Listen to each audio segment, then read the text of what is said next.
Dominic DeGrazia on behalf of the people. And Brian Brown on behalf of Mr. Jackson-Bolanos. Good afternoon, Judge. Currently working on behalf of Mr. Jackson-Bolanos, who appears to my right as co-counsel. And I know for the record, Mr. Jackson-Bolanos is present, and counsel and 15 of our jurors can return to us this afternoon. Juror number 1 was not feeling well, and had told us yesterday she wasn't feeling well, but today I guess she was feeling worse and wanted to get to her care, and so she has been excused from the jury. So now we only have 3 alternates, so everyone please try to stay healthy, and so we can get through the trial without losing all of our alternates. Juror number 9, if you want to sit down in juror 1's seat, or we can wipe it down so you don't whatever she may have had, and then you can still have to sit on the floor there. Debbie, there's some wipes right there on the clerk's desk, if you could just wipe down the first seat.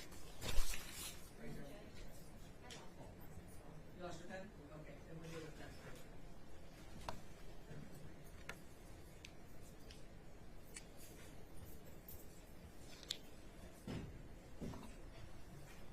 Now, juror number 3 needs a pen. We're going to wipe down seat number 1 so juror and I can sit there and have a better view of the TV as they're sitting. And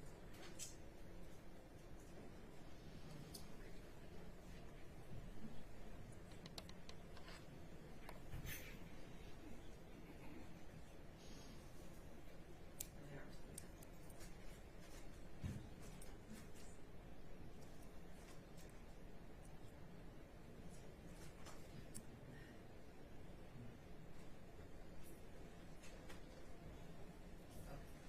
And now we're ready to proceed, and Mr. The person in that is resume his place on the stand. You can continue with your cross-examination. All right, thank you. Now, you indicated during direct that you typically use your car when you go to the grocery store, correct? Yes, that's Okay. correct. Sometimes do you ride a bike to the grocery store? I don't believe I've ever ridden my bike to the grocery store. Okay. So in an atypical situation, how would you get to the grocery store if you were not in your car? I would walk to the grocery store. You would walk to the grocery store? Okay. You do a lot of walking? Yes. Okay. So approximately how far is the grocery store from your house? It depends on which grocery store you're talking about. Honeybee is, I'd say maybe 2 miles from my house, but I would probably go to, there's a Mexican grocery store that's less than 2 blocks away from my house that I would walk to. Okay. Have you ever walked to Samantha's house? No. You never walked? No. Okay. Have you ever rode your bike to Samantha's house? No. Do you own a bike? Yes. Okay. And that bike is fully functional? Yes. Okay. Now, these Arlo cameras, you stated you had 2 cameras, correct? Yes, there was a camera that was mounted up above the front door, and there was a camera that was mounted above the rear door. Okay. And you're saying was as in past tense? Yes, they were taken down. Okay. How were they taken down? I don't know. And where were they placed when they were taken down? So the police searched my house, and after the police searched my house, those cameras were no longer mounted. Okay. So prior to the police searching your house, the cameras were mounted? Yes. Okay. And you indicated that the batteries ran out of the cameras? Yes, you have to charge them regularly, and I just stopped charging them. Okay. When is the last time that you charged the batteries? I'm not certain. I looked in my email, and I got an email warning me that the battery was low on August 2022.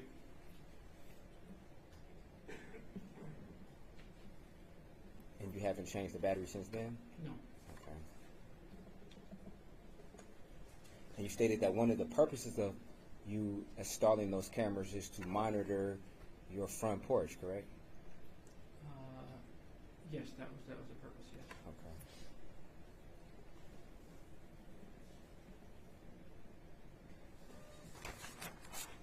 Now, when you remember being in the Detroit Detention Center, the DDC, correct? Yes. Okay, and you were taken to the DDC, which is in Detroit, after being transported from Kalamazoo's police station, correct? That's correct. Okay.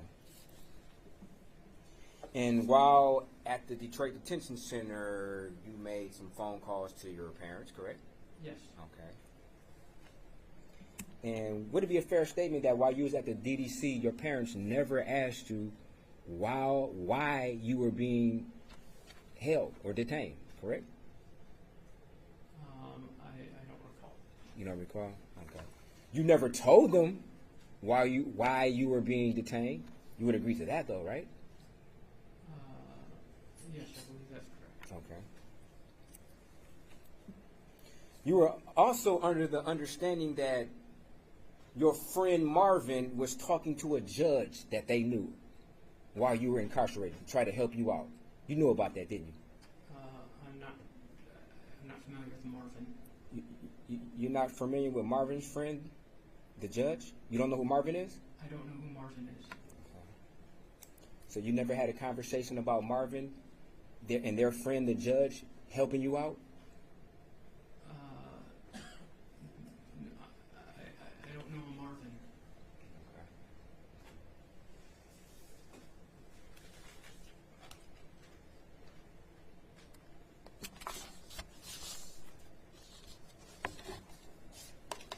You may be referring to a Martin. Oh, Martin. Okay. I'm sorry. Martin. So you were under the understanding that Martin's friend was a judge and they were trying to help you out behind the scenes on this case, correct? They may have said something to that effect, yes. Okay.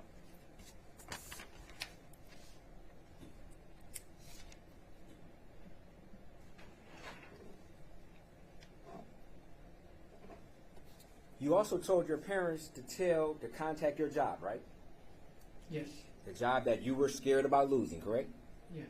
And you told your parents to tell your job that you had a nervous breakdown and you needed some time off, correct? Yes. Okay. And this is while you were incarcerated, correct? At the DDC. Because I told my parents to tell my job that I was having a nervous breakdown? No, to be clear. You were incarcerated at the Detroit Detention Center when you told your parents to contact your job and tell them that you had a nervous breakdown, correct? Yes, I believe that's true. Okay. But it wasn't true that, in fact, you had a nervous breakdown and you needed time off. You were incarcerated, correct? I believe both can be true. I believe that I had an adverse reaction to a medication that caused me to have a panic attack, a nervous breakdown. So now to you, a nervous breakdown and a panic attack, they're synonymous? They mean the same? Again, I'm not that kind of doctor. I don't know the specific language to use in that situation.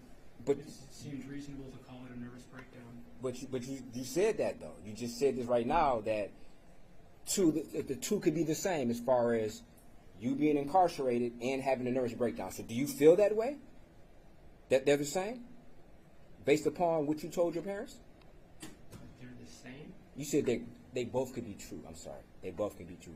Do you believe that was an honest statement? I believe that they both can be true. Okay. That was the only time you've ever mentioned having a nervous breakdown through this whole ordeal is when you told your parents to contact your job and tell them you had a nervous breakdown. Isn't that true? I believe I mentioned I was having a panic attack. I mentioned I had a panic attack multiple times. To me, those are synonymous. Maybe you haven't consider them different. Okay, so now you said, because I just asked you whether or not you felt that a panic attack and a nervous breakdown were synonymous, and you indicated you're not that type of doctor. You just said that, right? That's right. Okay, so now you're saying in your mind that a panic attack and a nervous breakdown are synonymous? Yes. Now, during your conversation with the police, you never indicated that you felt you were having a nervous breakdown. Isn't that true? I believe I mentioned that I was having a panic attack several times. That's not my question, during sir. Sir, I'm sorry. I may be a little bit confusing. My question is, you never told the police that you felt you were having a nervous breakdown. That's true, isn't it? I never used those specific words. Thank you. And when you told your parents, you never instructed your parents to contact your job and tell them, I'm having a panic attack and I need days off. Isn't that true? That's correct. I did not use those specific words. Okay.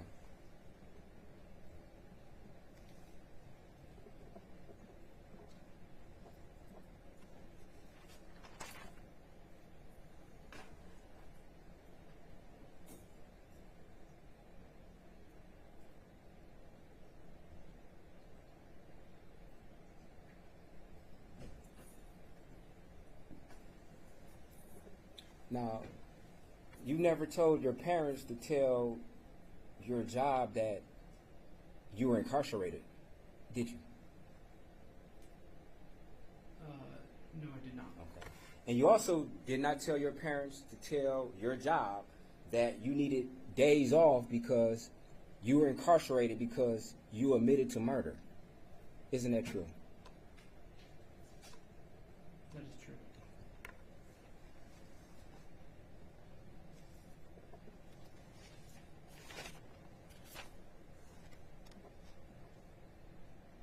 Now, did you ever have a key to Samantha's place?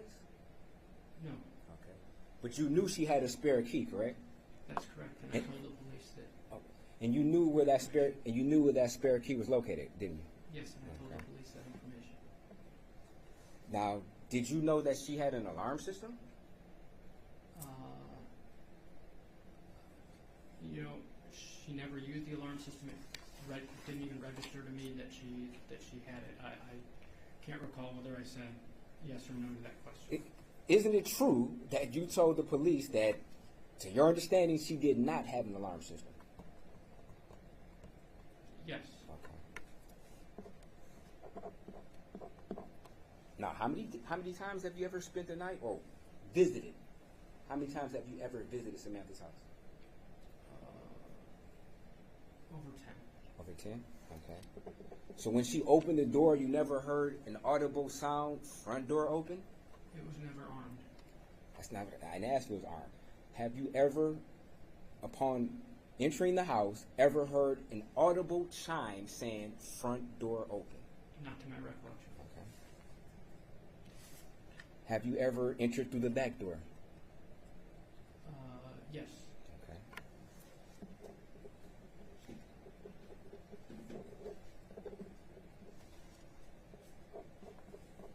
Have you ever came over late at night? yes. Have you ever came to the back door late at night?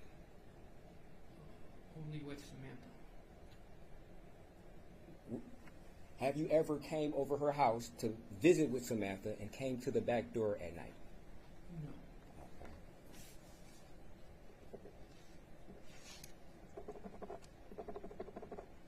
No, Do you own a North Face jacket? yes. Okay, and what color is it? Black. Black? Okay.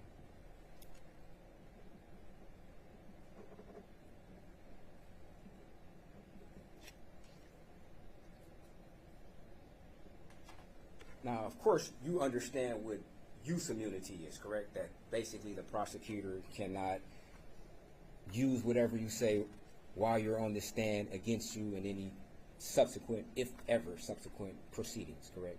Yes. Okay.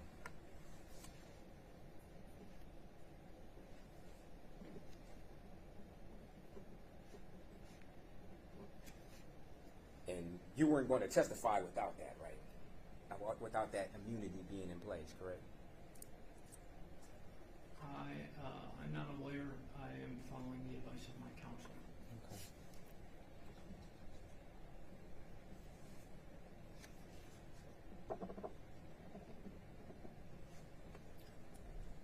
Are you a runner? As a hobby.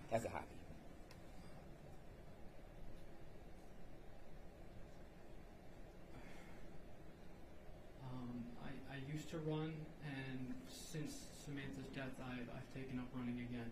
Taking up running again?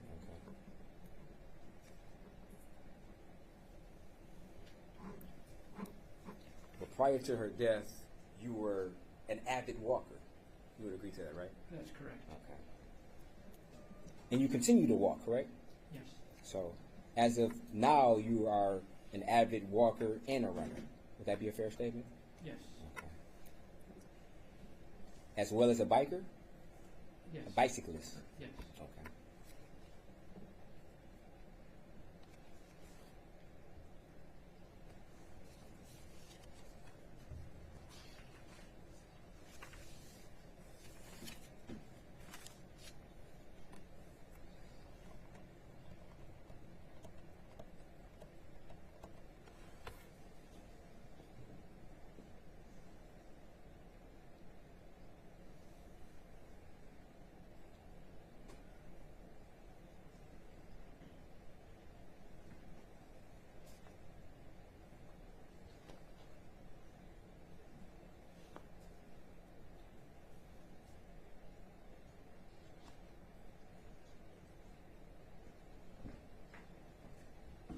Now, you would agree that during your different interviews with the police, they treated you very kindly, didn't they? They were respectful, yes. Okay. And they offered you water, they offered you snacks multiple times per interview, correct? Yes. Okay.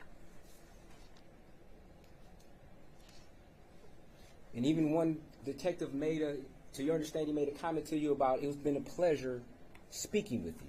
And this was while you was in Kalamazoo, correct? I don't recall that, but Okay. it's possible. Okay.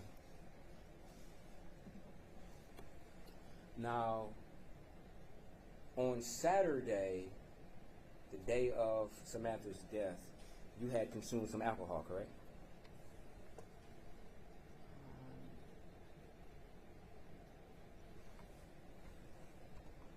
Or you told the officers you consumed some alcohol? On Saturday, October the 21st. The 22nd, I'm sorry, the 22nd. Which would have been Sunday, I believe. I'm sorry, which would have been Sunday. Did you indicate that you left synagogue, you came home to watch a football game, Penn State versus, I'm not sure who they were playing. Does this ring a bell? I'm confused about which day you're talking about. The day Penn State was playing, which they're college, so I would assume that. I went to synagogue on Friday. Oh, Friday, okay. And yeah, I'm sorry. You're going to have to restate the question. Okay. Did you go to synagogue the day that you found out that Samantha had died, which would have been the next day, which would have been October the 21st? No. Okay, you did not? No. Okay. So which days did you go to synagogue between October the 20th to October 22nd? I went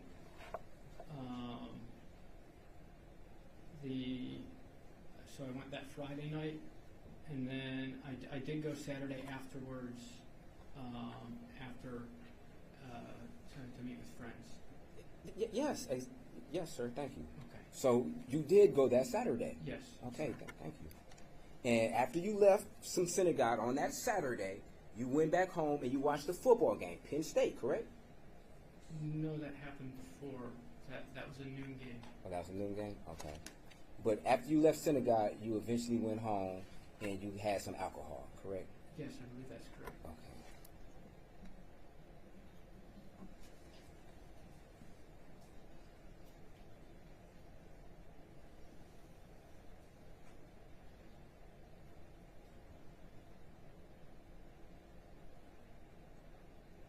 So you're saying, sir, that did you consume alcohol while you were watching the sports game? The football game? Yes. Oh, in the afternoon. at any time during that day. So I had alcohol after I went home from synagogue later that night, but not during the day, no.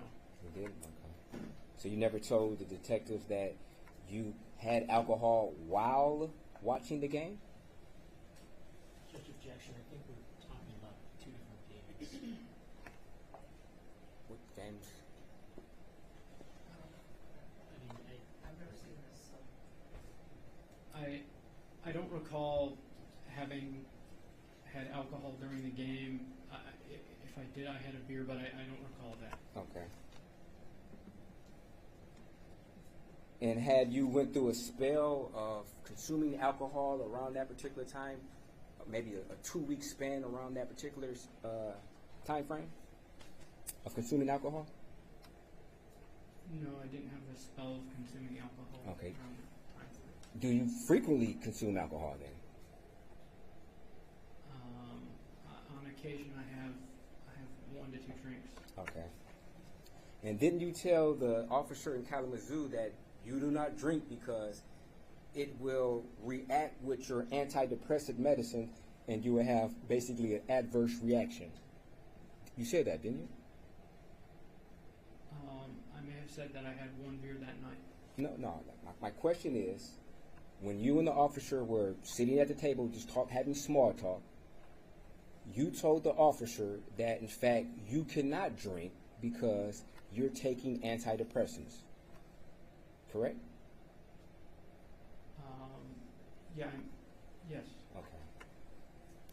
You never told the officer that I occasionally have a beer or two, correct? You didn't say that? That's correct. Okay.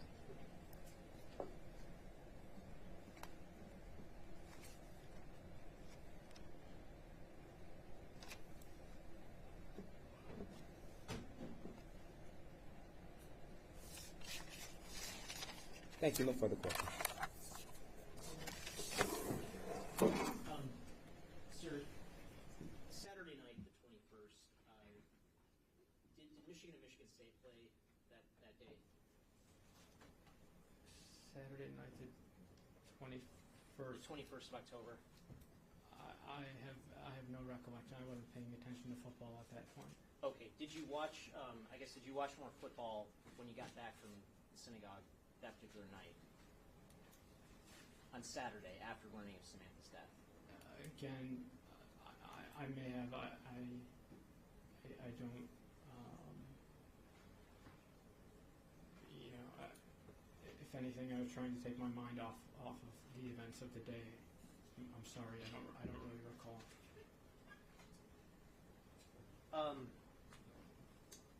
There were some questions about your fear of losing your job when you were in Kalamazoo. Do you remember those questions? Yes. And were you afraid of losing your job at that time? Yes.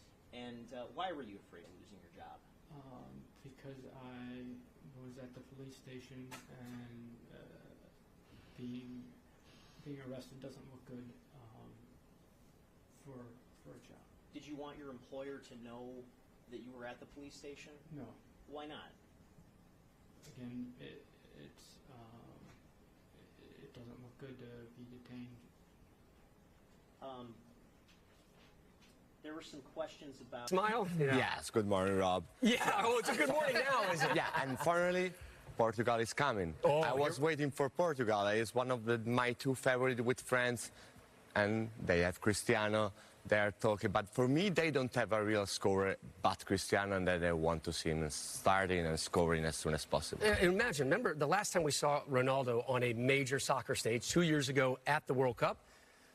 During the knockout stages, both games, he was relegated to the bench. Certainly caused a bit of chaos, but here he is, not only with the armband, but back in the starting 11. He's a difference maker. Absolutely is a difference maker. We're talking about one of the greatest players of all time.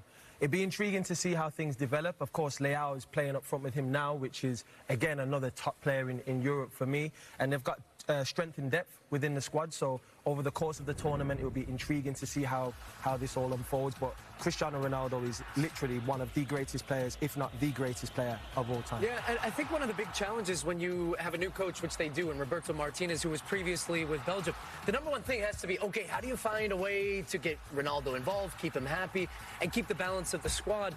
And I really liked what I've seen from Roberto Martinez. You talked about the stats, 36 goals for, 2 against. But not only that, they play in a much more dynamic way than what we saw from them at the last World Cup. Look, this is a team under Fernando Santos. They won the Euros in 2016, but before that was more structured, more disciplined. Now you're going to see players moving, and I think to your point, Daniel, finally highlighting some of those attacking players that they have. Yeah, I think the fluidity within the team and also the options they have will create problems for the opposition because they've got so many great players in all these positions. Some of the best players in Europe are in this team right here, so it's going to be Even their bench, by the way. The bench is a joke, man. It's absolutely ridiculous. They got top players on the bench like they're not good enough. It's crazy. It's crazy. But again, the focus is going to be on Ronaldo, and for good reason. And the focus and the cameras found him in Qatar at the World Cup when he was relegated to the bench. His demeanor, his happiness is going to play a big part in Portugal's success or failure. Yes, but he's arriving in a very different condition. Okay, and when you had that understanding of why you were there, was that a comfortable or uncomfortable position for you to be in? It was uncomfortable. And why was that? Because I had just gone through a panic attack. I really called 911 to seek medical attention because I was feeling totally out of normal. Again, my heart rate was much higher than usual. I had these thoughts that I couldn't control, and so I was really seeking medical attention at that point.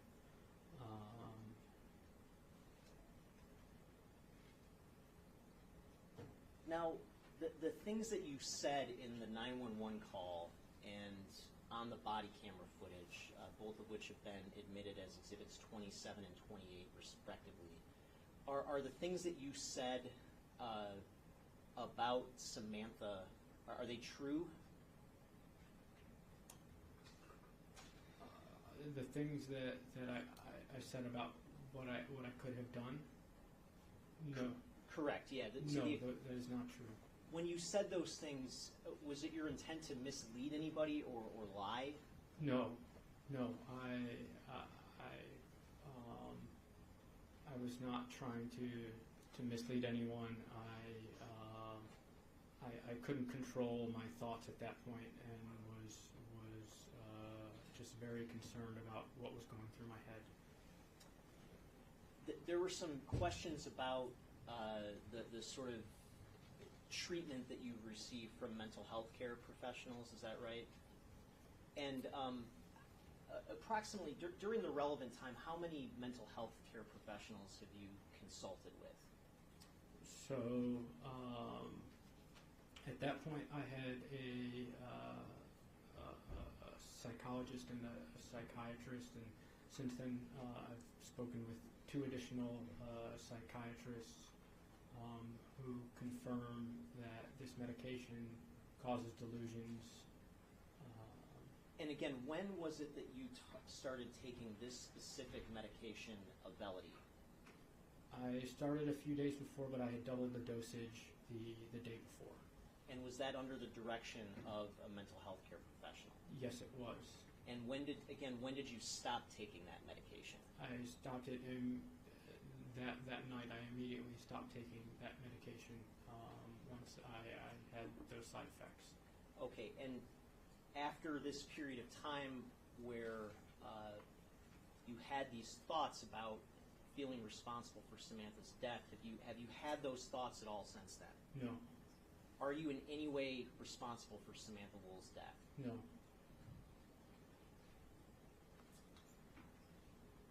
And you met with your attorney in advance to testifying today? That's correct. Have you also met with myself and Mr. DeGrazia? We did have a meeting, yes. Okay. In any of the meetings with either myself or Mr. DeGrazia or your attorney, has anyone directed you to say something specific on the witness stand today? What was the purpose of you meeting with your attorney before testifying today? Again, I'm not trying to get into attorney-client confidences or anything like that, but what was the overall purpose of you meeting with an attorney before testifying? So I have never testified before. This is a very difficult subject. It's talking about my mental health and the trauma that I went through, and so it was much more like a coach to help me figure out how to speak and communicate clearly about what I went through and what went on. And are the answers that you've given today, are those your own answers or are those your attorney's answers? Those are my answers. And you understand that according to the order of use immunity that your testimony has to be truthful for you to be entitled to use immunity? Yes. Has there been anything you've said today to your knowledge that is not truthful? I have spoken the truth today. Thank you, sir. Well, and can I just follow up, and yesterday, but your testimony started yesterday. I appreciate that caveat, Your Honor. I forgot. Can you? And yeah, and sir, same questions. Your testimony started yesterday. Is that correct? Yes. During your testimony yesterday, was there anything that you said that was not truthful? No, I've been truthful both yesterday and today. Okay, thank you.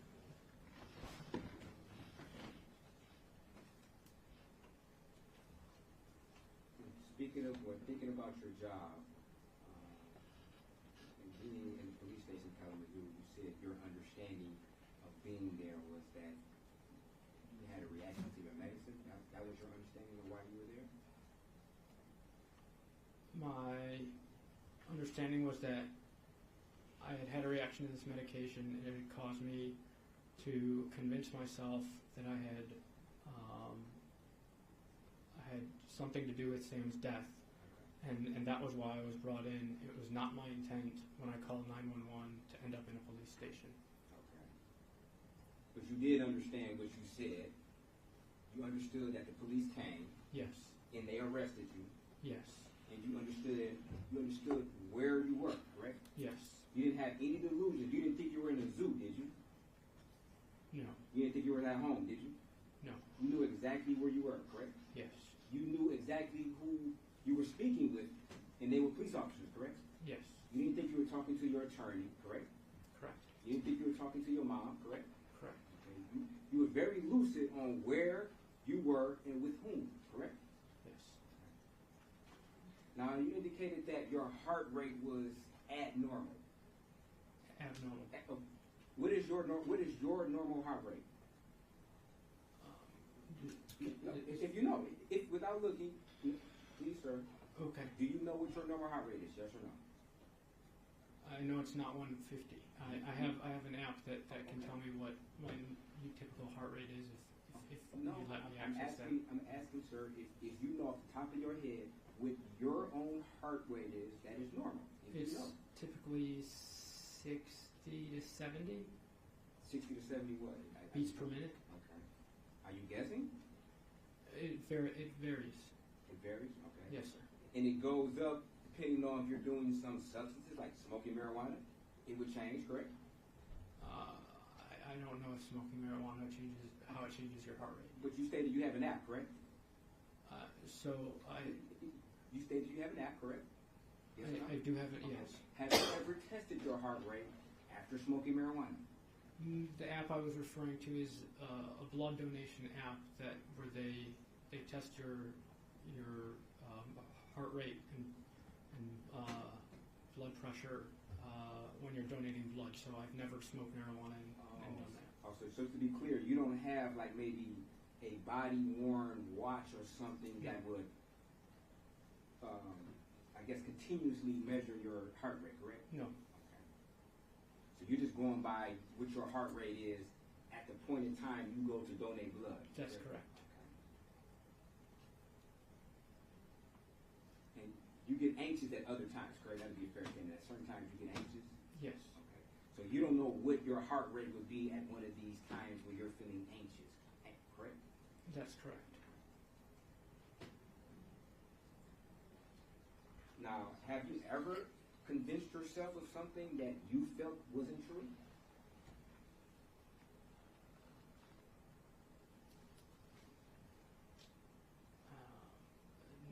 No, I don't believe so. In regards to the question of whether somebody directed, you indicated nobody directed you on what to say, correct? That's correct. Okay, but you did agree during cross-examination there were suggestions presented to you on what to say, correct? There was assistance, yes. Okay. Suggestions? Yes.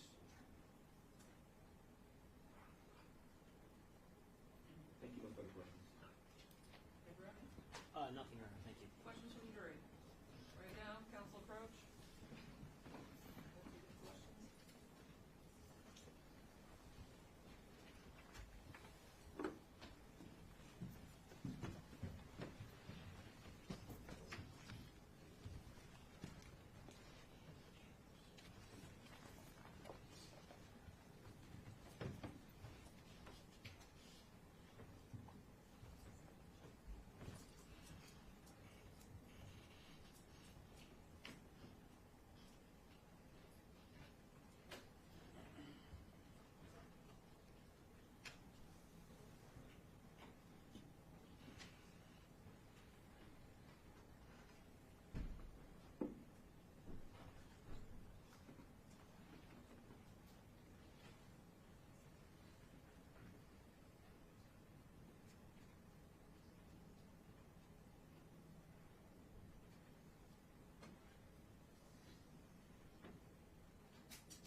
code to Samantha Woll's lockbox on her front door? No. Or did you? When it was there. Have you ever been diagnosed or treated for anything other than depression? Psychologically. So anxiety as well. Were you treated by a psychiatrist after being released by the police for your panic attack / delusional thoughts? Was it inpatient or outpatient? It was outpatient, and yes, I was. And did the medication side effects happen immediately after doubling the dosage on November 7th, 2023? No, they did not. So I had doubled the dosage the previous day, and again I took my second dose around 5:30 6:30, 6 o'clock that day, and the onset of abnormal symptoms, it came on around 7 or 8 o'clock, I believe. So, just to get the timing right, you took a double dose on the 7th, Yes. and then you took that same dose, the double dose, on the 8th at about 6 o'clock. So the sixth and the 7th. So the incident happened on the. Oh, I'm sorry. So you started on the 6th. That's correct. And then, that's right, and so the 7th was when you called the police. Yes. Oh, 911. So you had a double dose on the 6th in the evening about 6 o'clock as well, or? Yes. Okay, and then the next evening, on the 7th, you took it again at Yes. 6 or 7, Yes. and then it set in an hour later? Yes, that's when the abnormal thoughts started occurring. Okay, I just wanted to get the timeline right. Any further questions based on those? No, Your Honor, thank you. When you took your double dose on the 6th, did you smoke marijuana with that double dose? No. Okay. So you typically smoke marijuana when you use your medication.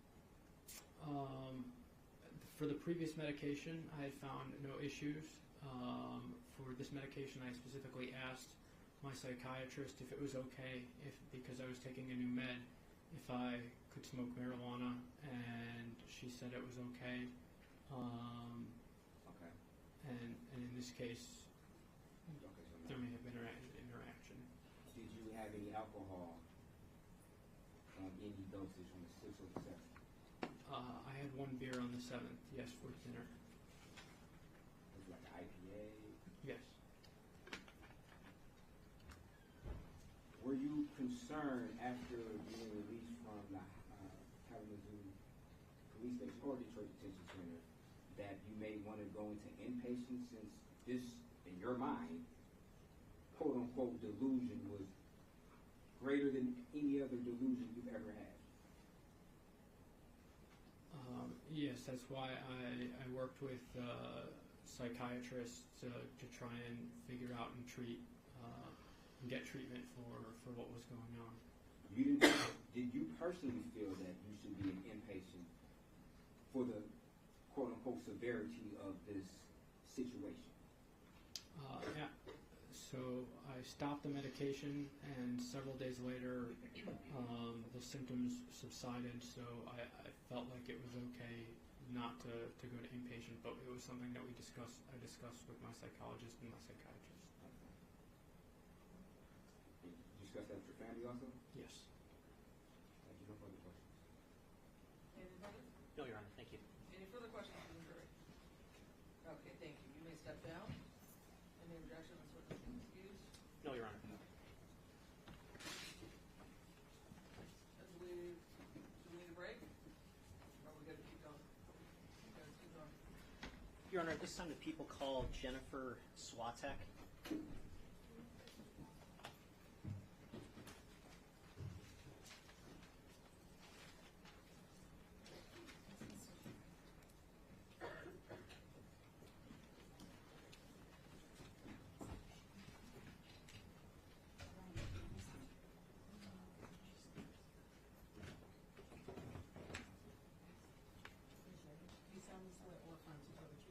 Yes.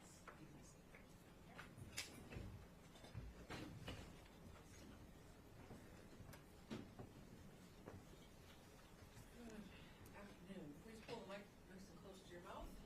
State your name and spell it for the record. Sure, my name is Jennifer Swatek, first name Jennnifer,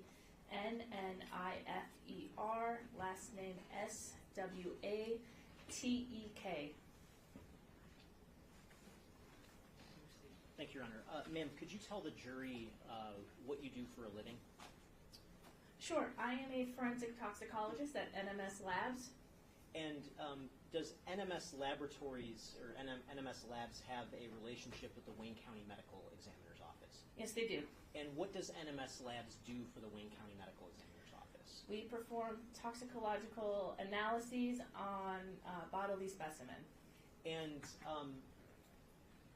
as part of that work, does NMS Labs perform toxicological analysis on blood samples in connection with post-mortem examinations? Yes, they do. And is that work that you specifically work on as a forensic toxicologist? Yes, it is. And can you describe to the jury what the field of forensic toxicology is as sort of a general matter? Sure. Well, the study of toxicology is just the study of chemicals, drugs, substances, and their effects on the human body. And then forensics now applies it to the law. Okay. And the sort of methods that are used by yourself and NMS Labs to perform forensic toxicology, are those methods something that are generally accepted in the relevant scientific community? Yes, they are. And what sort of training do you have to do the sort of work that you do as a forensic toxicologist? Well, we can go back to my educational background, where I have a bachelor's of science in forensic biochemistry. I have a master's of science in forensic science. I have my certification with the American Board of Forensic Toxicology, and I've done internal training with NMS Labs on how to perform the analytical procedures that we use and assess the data that is generated and assess and understand the results that are generated. And how long have you been in this line of work? I've worked for NMS for 12 years, working specifically in the toxicology department for 5. Okay, and have you testified as an expert previously in the field of forensic toxicology? Yes, I have. Your Honor, if there's no objection, I'd move to have the witness qualified as an expert in the field of forensic toxicology. Any questions? No? Then this witness's testimony will be accepted as an expert in the field of forensic toxicology. And Your Honor, may I publish what was admitted last week through the medical examiner as Exhibit 23? You may. Thank you. And you might want to give her a copy just to look at Will do. more easily. May I approach, Your Honor? You may. Ma'am, I'm handing you what's been previously admitted as People's Exhibit 23. Can you tell the jury, just as a general matter, what this document is? This is a toxicology report issued from NMS Labs. And who authored this specific report?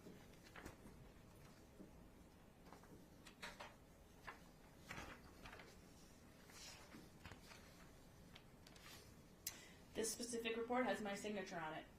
And in terms of the toxicology associated with this specific case, were you the first one to author a report for this case? I was not. And why is it that you came to author a report for this case? It is my understanding that based on the interpretation that was needed for this case and the availability and accessibility of having a toxicologist come today, it was reassigned to me. Okay, and as part of your work in this case, did you take an independent look at the data associated with the blood sample that NMS Labs had? I did. And was that blood sample, what was the sort of patient name associated with that blood sample according to the records? The patient name here is last name Woll, first name Samantha.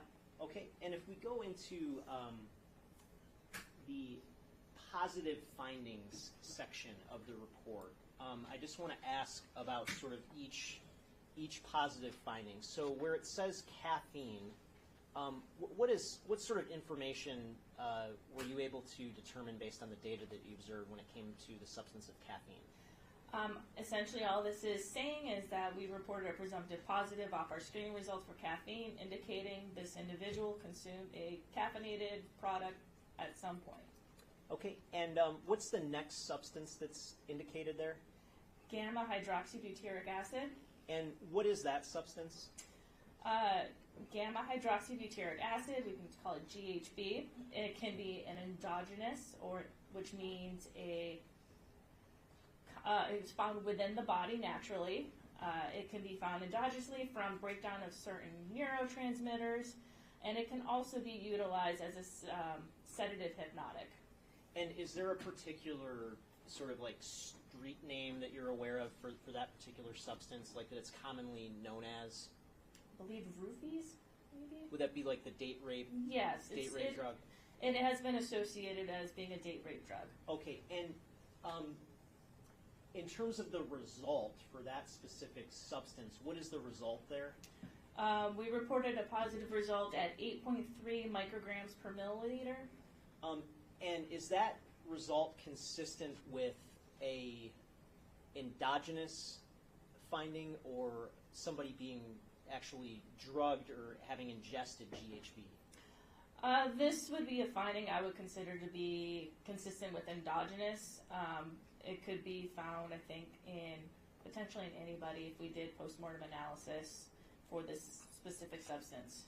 So if any random person off the street who had never consumed GHB passed away and you analyzed their blood, might you see a level of GHB at around 8.3, like in this report?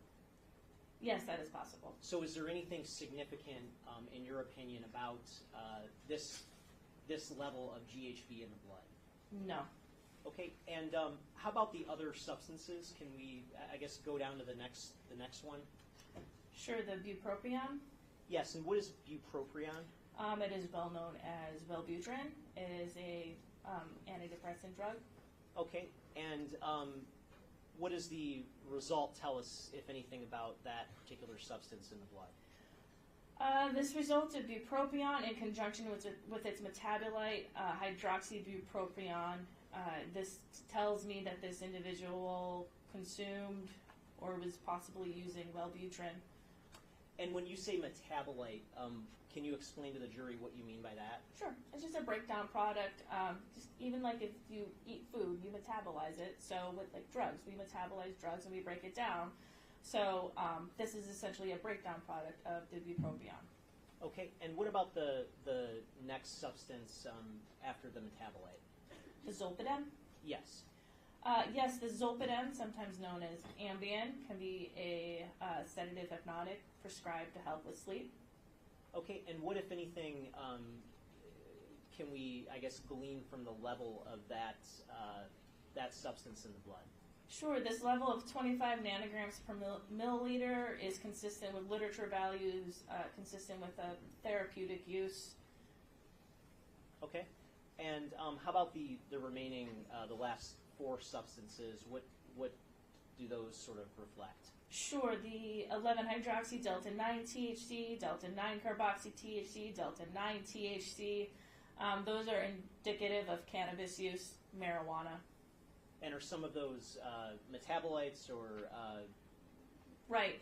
Yes, the 11-hydroxy and the delta-9 carboxy would be metabolites of the delta-9 THC. The delta-9 THC being your main psychoactive ingredient in marijuana.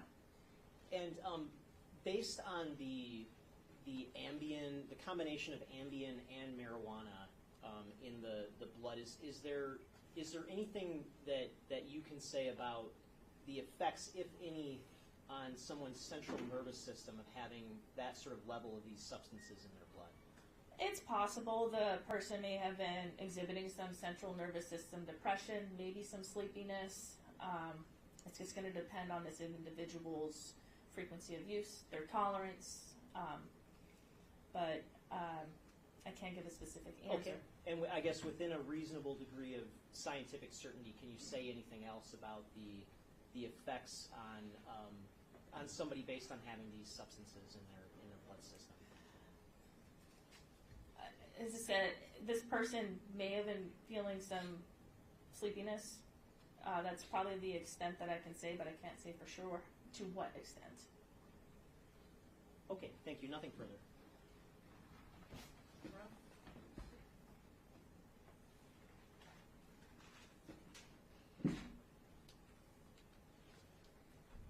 Good afternoon. Hi. Hi. Now, let's speak about this GHB. Yeah. Okay.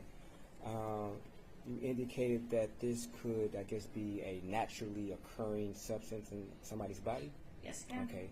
Do you know what the normal levels of this particular substance would be in somebody's body? Typically, we consider less than about 30 to 50 to be consistent with endogenous levels. Okay. And would you agree that GHB has a pretty high rate of which the body metabolizes it? GHB does have a fast half-life, Okay. and that means that the body can metabolize it fairly quickly. Okay. And would you agree that that half-life is between 30 and 50 minutes? I would say it's about half an hour to an hour and a half. Okay. So hypothetically, if somebody would have had say for instance, a date rape drugs, that's what you call it, correct, or roofies, several hours prior to there being an autopsy or an analysis on what's in their system, you would agree that that particular level could drop to a substantial level where it would appear that this was a naturally occurring substance in the body? It would have to depend on the dose and that amount of time, the amount of time that it would take for the body to metabolize. Okay. But it's possible that somebody could take or be slipped a date rape drug or roofies several hours prior to a death or autopsy, and then there's an analysis, and in that analysis, the levels in the body drop so much that it would appear to an individual who's doing the analysis that this is a naturally occurring substance in the body, opposed to being administered it, if that makes sense. Yes, I'm going to see if I can clarify it as I talk it out. If an individual was exposed and possibly, say, 6 to 8 hours-ish, it could potentially be at an endogenous level. Okay. What about 3 to 4 hours? Based upon, depend on the individual, correct? Like their body mass, whether or not they've, I guess, taken this substance before. It's going to depend very specifically on the individual and their individual metabolic capabilities and the dose that was provided. Okay. Do you know when what time the autopsy would have been performed or that blood sample extracted? According to this report, the sample was collected by the medical examiner's office on October 21st, 2023. Do you know what time? Oh, excuse me, sorry, yeah, 1800 hours, so 6 p.m. Okay, 6 p.m. Okay. And if the person had potentially died around 1 a.m., 1:30 a.m. on October the 21st, which is some 5 hours, or more than 5 hours, so I can do my math right now.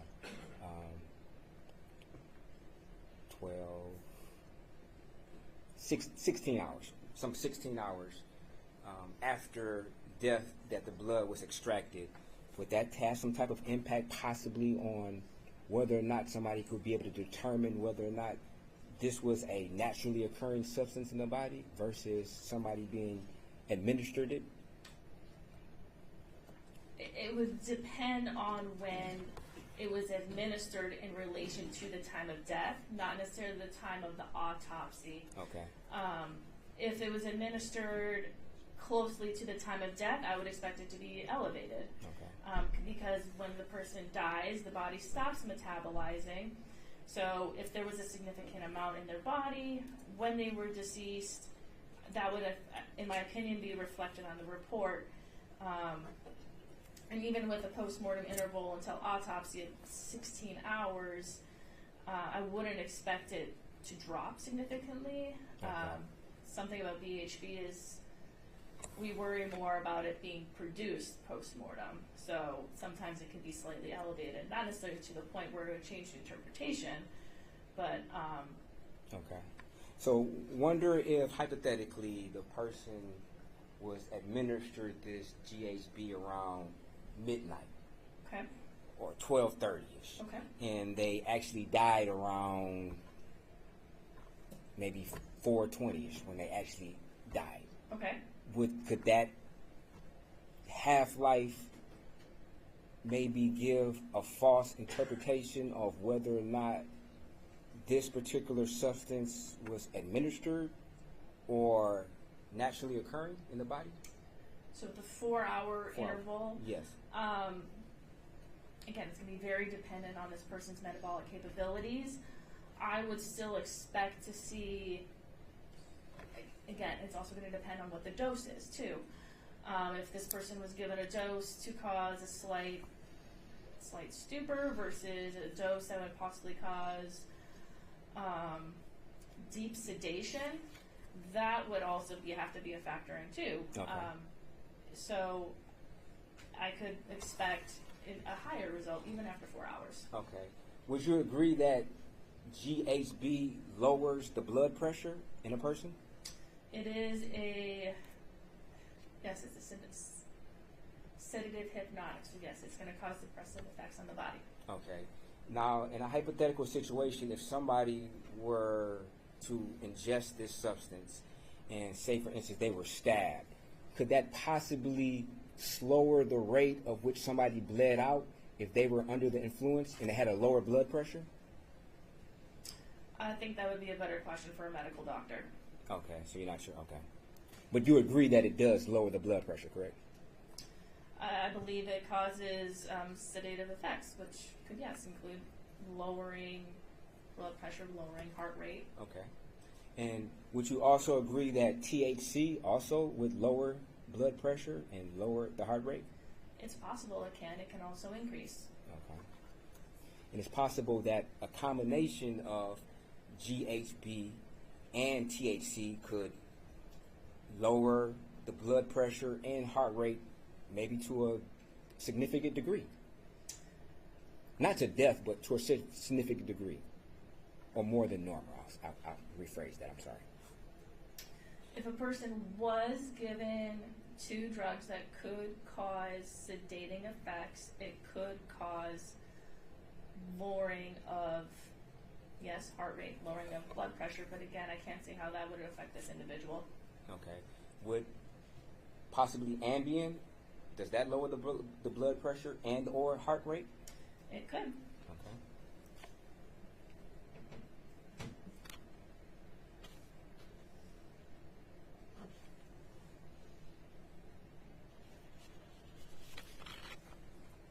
Thank you. No further questions. Nothing, Your Honor. Thank you. Questions from the jury? Thank you, James. Now give the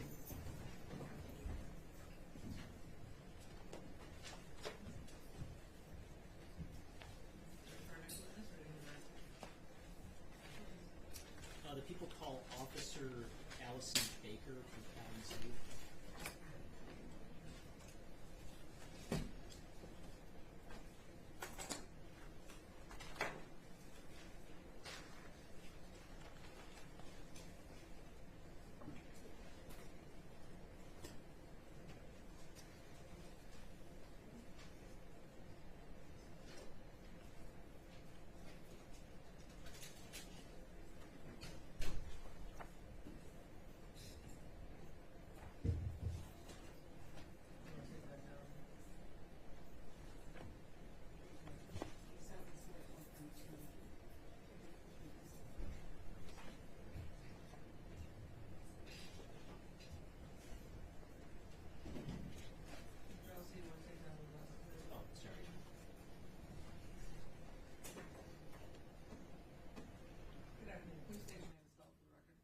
My first name is Allison, Allison. Last name is Baker, Baker. Thank you. You may proceed. Thank you, Your Honor. Ma'am, could you tell the jury what you do for a living?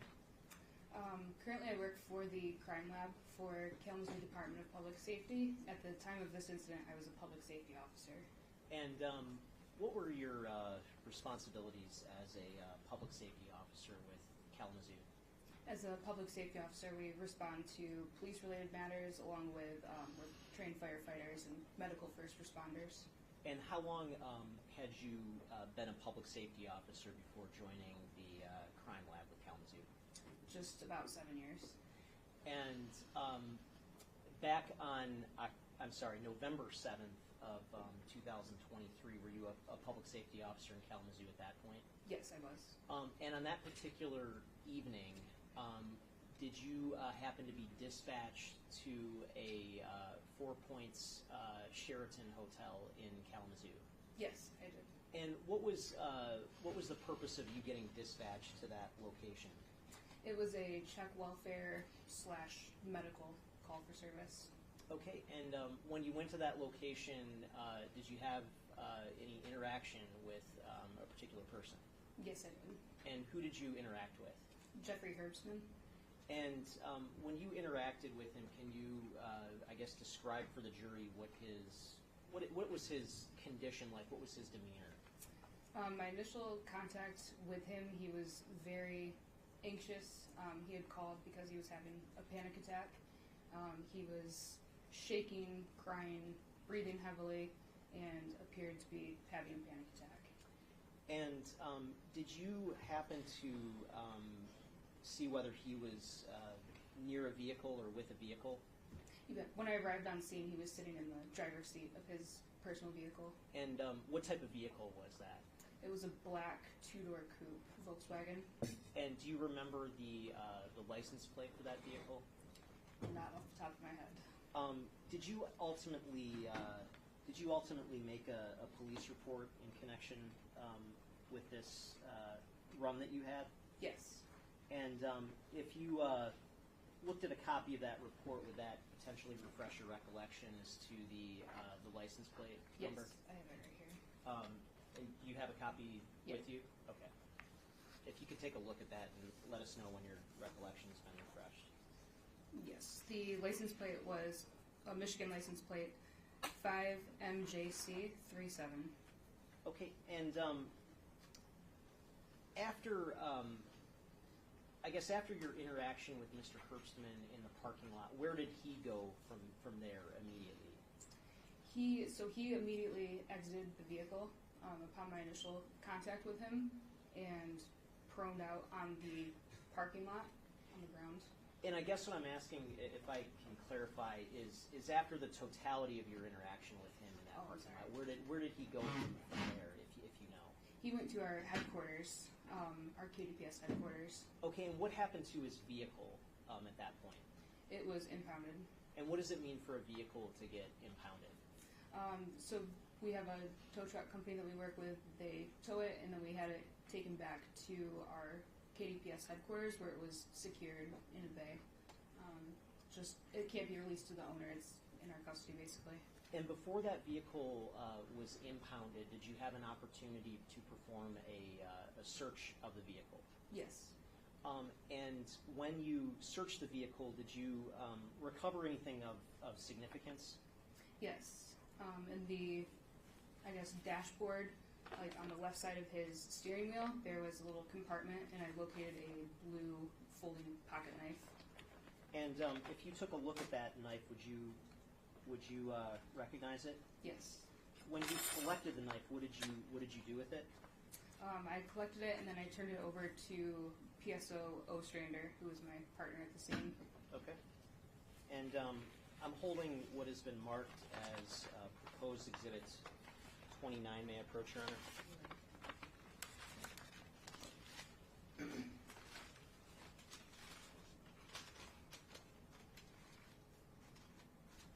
And recognizing that this disassembled at this point in time? Yes. But does that appear to look like the knife that you collected? Yes. Okay. Your Honor, I would move to admit proposed exhibit. Can you show that to the jury somehow so they can see what you're doing? Yes.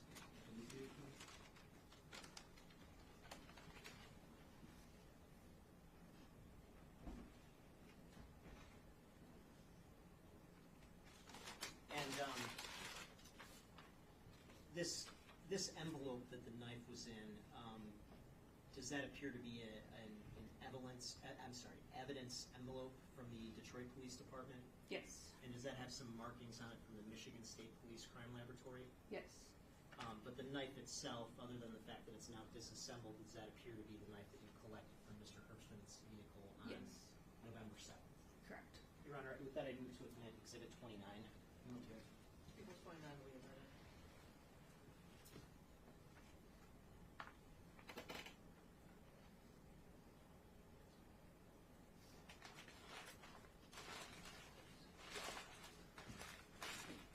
Thank you. Nothing further.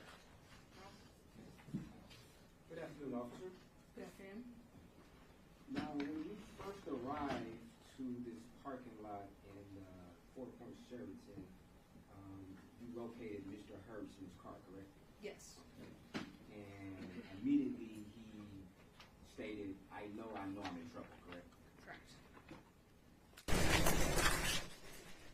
He exited the car, correct? Yes. Okay, and you asked him if he had any weapons, correct? Yes. Okay, and he indicated, in fact, he had a knife inside of the car, correct? Yes. Okay. He never told you that this particular knife was to break windows or cut seatbelts, did he? No. Okay. And he was stating to you that he killed his girlfriend, correct? That was your understanding, correct? Correct. Okay. And at one point in time, he stated twice, I remember, correct? Yes. And then when you asked him what he remembered, he didn't give you an answer, correct? Correct. Okay. And you did some independent research yourself, and you came to the conclusion that, in fact, Samantha Woll was murdered in Detroit, correct? Yes. Okay. And at some point in time, he was detained, correct? Correct. Okay, as part of a criminal investigation, correct? Yes. And he was then transported to Kalamazoo headquarters? Yes. Okay.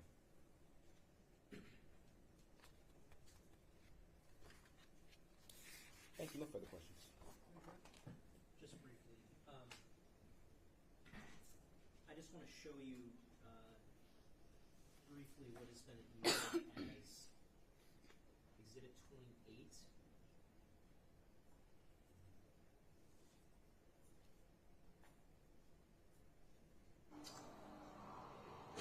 And if you could just take a look sort of behind you for a moment.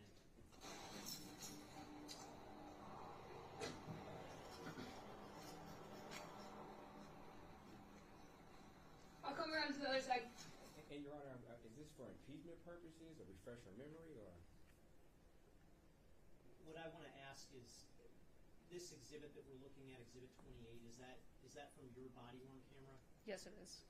And to the best of your knowledge, would that body-worn camera capture the totality of the interaction that you had with Jeff Herbstman back on November 7th of 2023? Yes. When you were interacting with Mr. Herbstman, did you ever hear him directly say the words, I killed Samantha Woll? When he exited the vehicle, I didn't notice it until I watched my body camera back, and it sounded to me as if he said, I killed her when he exited his vehicle. So that's, yeah. But when you were with him, did you hear that? When I was with him, I didn't hear it. Okay, and if we listen to the first roughly minute of this video, would that include the area where you believe you heard him say that? It should be within the first minute. And Your Honor, is he trying to impeach her? She stated what she believes she heard. So whether or not he plays the video back and tries to impeach her and she changes her mind on what she thought she heard, I don't believe that's proper. She indicated that she thought she heard something. She doesn't need her memory to be refreshed at all.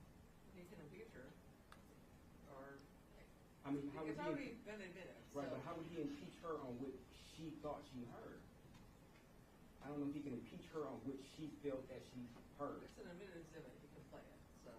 But it's for a proper purpose, though. I mean, it has to be for a proper purpose.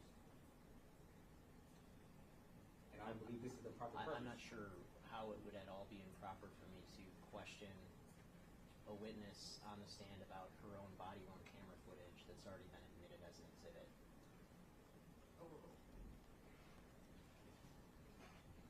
And I'm going to start playing at 10 seconds into the video.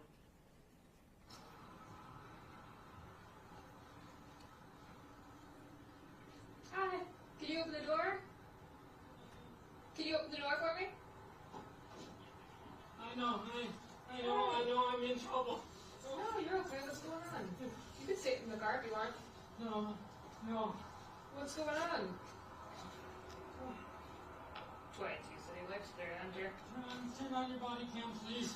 Yeah. It's recorded. What's going on, sir? What's your name? I don't remember. I don't remember any. And just stopping at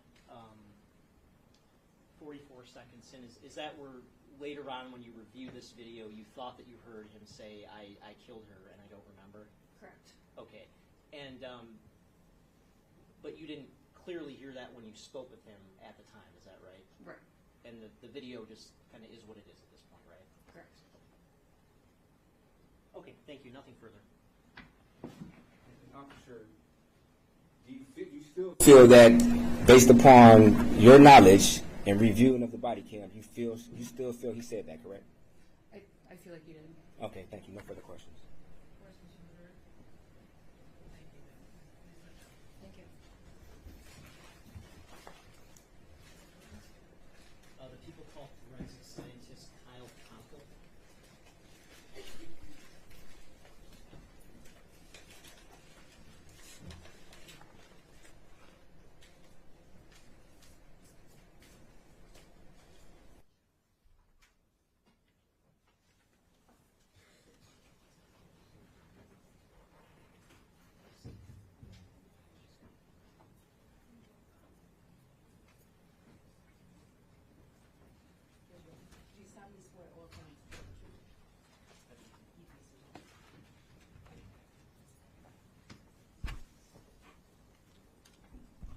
Good afternoon. State your name and spell for the record.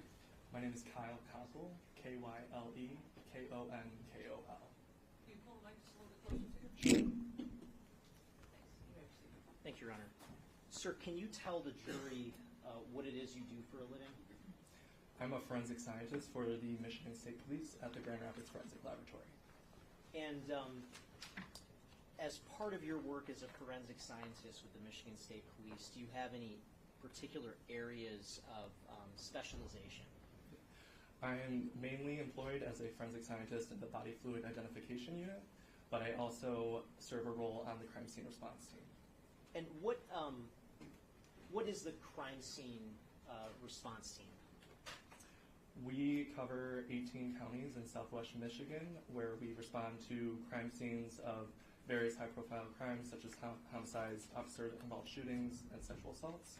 But we also process vehicles that are sometimes delivered to our laboratory associated with those types of crimes as well. And you also mentioned work in the field of body fluid identification, is that correct? Correct.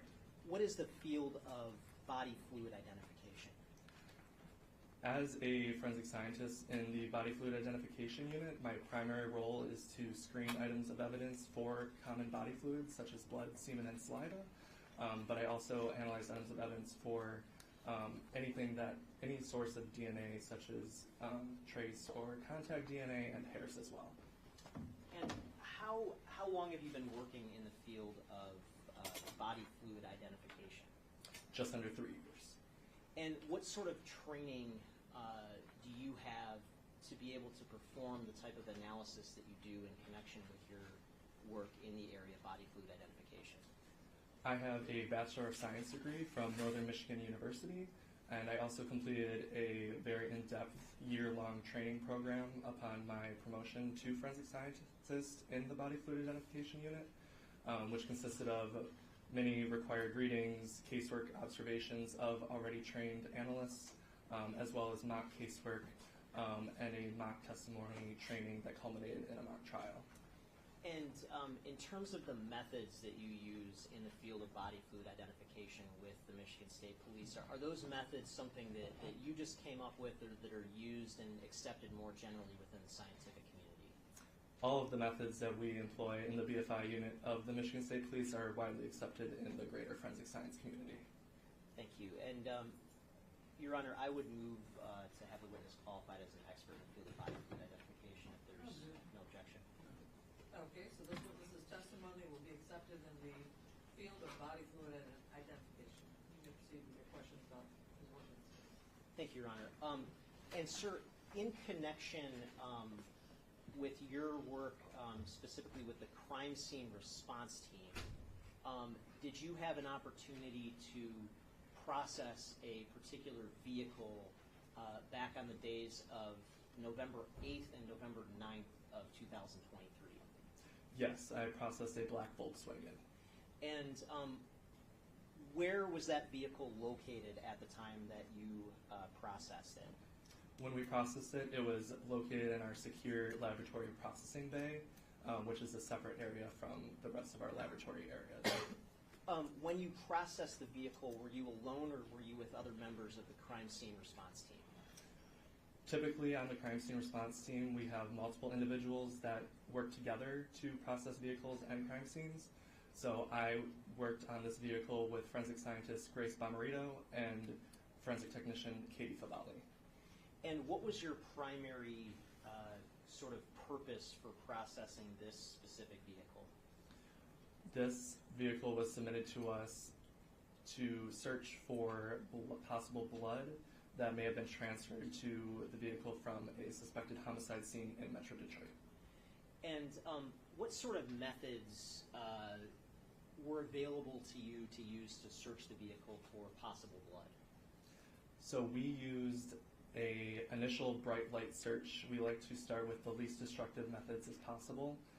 So we did a bright light search with just a regular flashlight, looking for areas of red-brown staining that we believe could be possible blood. Once we identify any areas we want to test further, we moved on with a hemosticks test, which is essentially a paper test strip that has a yellow test zone at the end.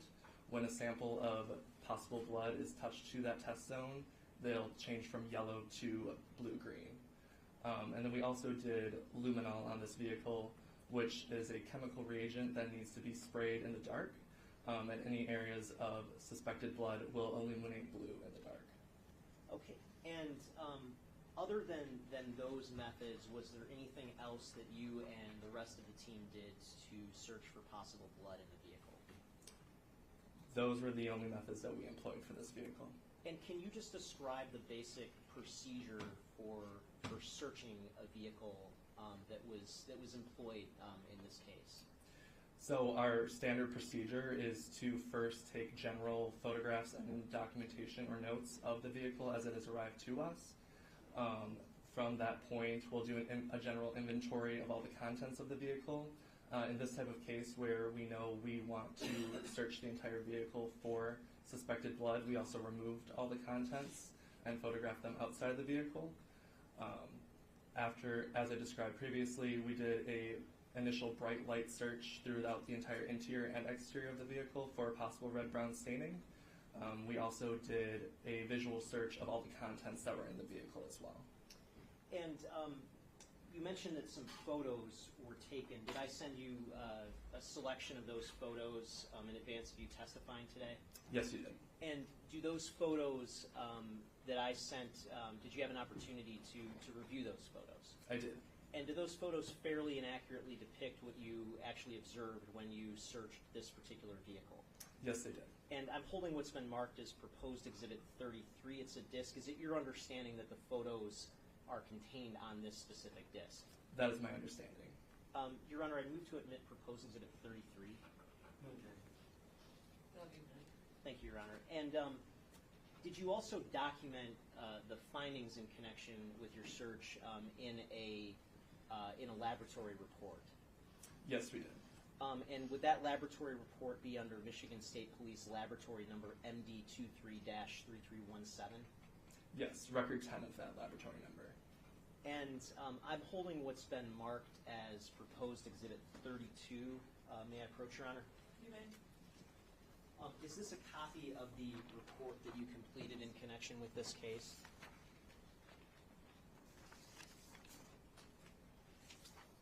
Yes, this is a copy of my report. And does that report fairly and accurately depict the sort of analysis and the results of your processing of this vehicle in this case? Yes, it does. Your Honor, I move to admit Proposed Exhibit 32 as well. No, People's 32 will also be admitted. And I want to ask you some questions about some of the photos in Exhibit 33.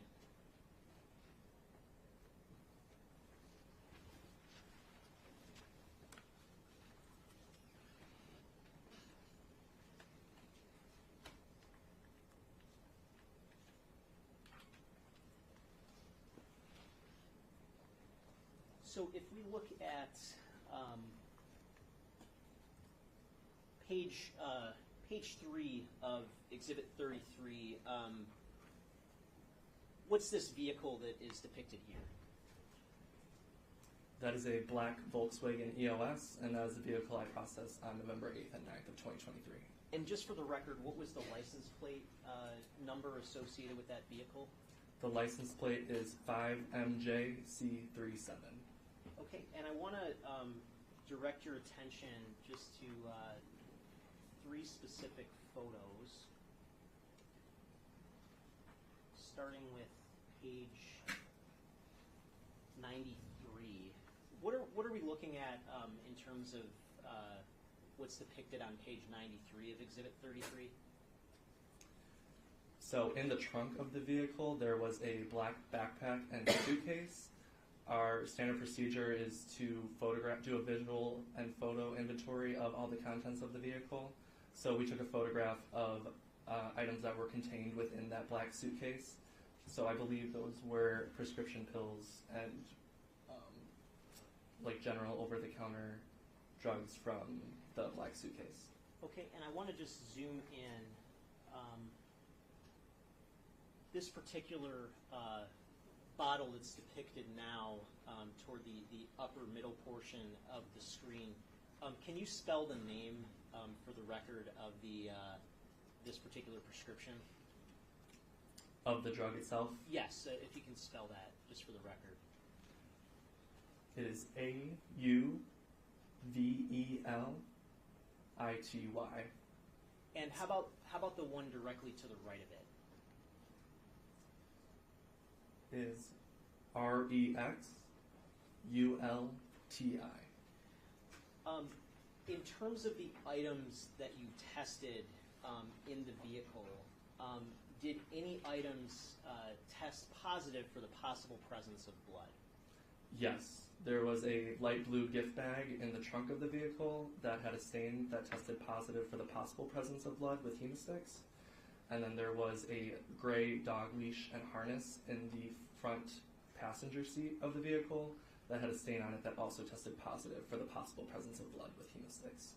Okay, and if we go to page 120 of Exhibit 33, what's depicted here? That is the blue gift bag from the trunk. And what area of that bag did you test using hemosticks? So the white placard, or the white sticker label is showing the area that was tested is the area directly below that white sticker. And when you use hemosticks to test for the possible presence of blood, can you just, again, describe for the jury just what that process looks like as a general matter? So I take a wetted cotton swab. A swab is pretty much just like a longer Q-tip with cotton only at one end. I put a little sterile water on that and then swab up a little bit of the staining on the gift bag. Then the staining on that swab was touched to that test area of the hemosticks. So that yellow area then turned blue-green, indicating a positive result. And in terms of what sort of level of granularity in terms of results are you able to achieve using hemosticks? How much information can you get from a positive finding using hemosticks? Hemosticks is not specific to a certain type of blood, so just because we have the hemosticks positive result, that does not necessarily mean it's human blood. It could be the blood of any species. Okay, so does it differentiate between human blood and dog blood? No, it does not. So would dog blood hypothetically get a positive finding using hemosticks? It would. Hypothetically, would juice from meat produce a positive finding potentially using hemosticks? As long as that juice had a blood component to it with hemoglobin, then yes. And in terms of further differentiating and further analyzing the positive finding in this case, is that something that you did, or did that get passed on to somebody else? I did not do any further analysis on this item. I forwarded it on to the Metro Detroit laboratory for further testing. And at the Metro Detroit laboratory, are there methods based on your experience in the field of body fluid identification that can achieve a level of specificity in determining whether this is human blood or non-human blood? Yes, there are additional tests available that can discriminate between human and non-human blood. Okay, and I want to ask you also about page 136 on Exhibit 33. What are we looking at here? So this is item LV2, which is the gray leash and dog harness. And did you use hemosticks to test for the possible presence of blood on that item? I did. And what was the result on that item? It was hemosticks positive as well.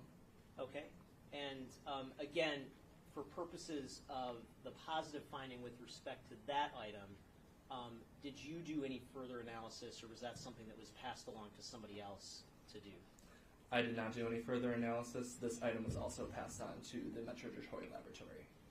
And other than these two items that we've discussed, the gift bag and the dog leash harness, did you locate any possible or suspected blood on any other items or in any other areas of the car? There were areas throughout the vehicle that tested luminol positive, so the blue glowing test that I discussed previously, but we followed all of those areas up with hemosticks because it's more discriminatory for blood than luminol is, and all of those indicated a negative result. So there were no additional areas that were collected that were blood positive or positive for the possible presence of blood throughout the vehicle. And how thoroughly would you say this vehicle was searched? I would say very thoroughly.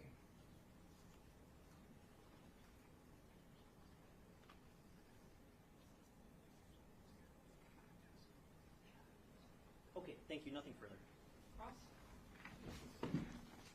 Good afternoon, sir. Good afternoon. A couple questions. You indicated that you were asked to do this analysis of this car or search of the car in relation to a murder. It was portrayed to me as a suspected homicide, yes. Okay. And were you aware of when that homicide may have happened? We had access to the search warrant, but I don't recall the exact dates of when it occurred. Okay. And do you know when you would have performed this search on this car? What days I analyzed it on? Yes. We analyzed it on November 8th and November 9th of 2023. And you indicated that you did a very thorough search of this car, correct? That is correct, as we do with all vehicles. Okay. If we can go to slide number 50.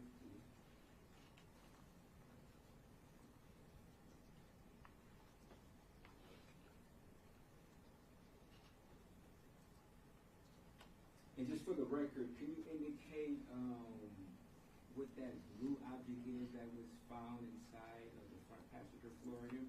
That blue bag in the baggie? Yes. It appears to be disposable gloves. Disposable gloves?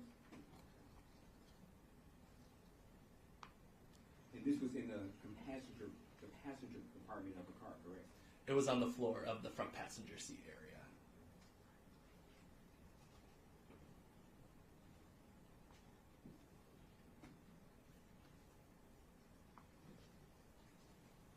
Would you agree or describe these gloves as blue surgical gloves, possibly?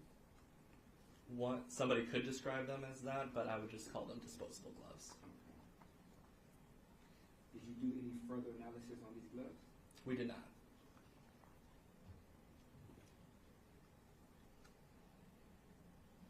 Thank you. No further questions. One more question. If we can go to slide number 52, I'm sorry.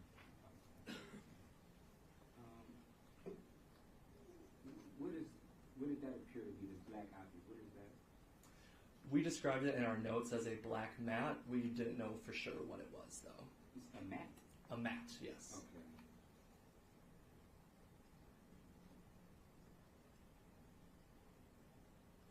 No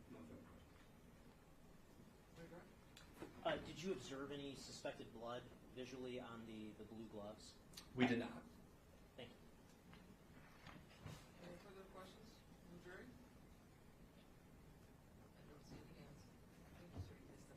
just to confirm I am released. Yes. Yes.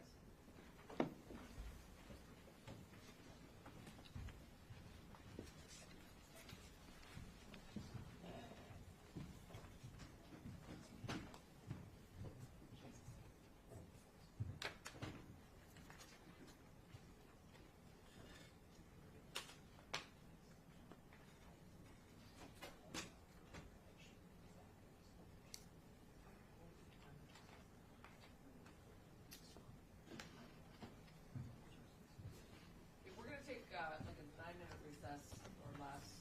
Let's make it 5 and if we need more, we can use more. Just to use the restrooms real quick. So jury, go to the jury room for a moment. Hopefully it's cooling off in there. The whole building's cooling down, so it should be better. All rise for the jury.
jury.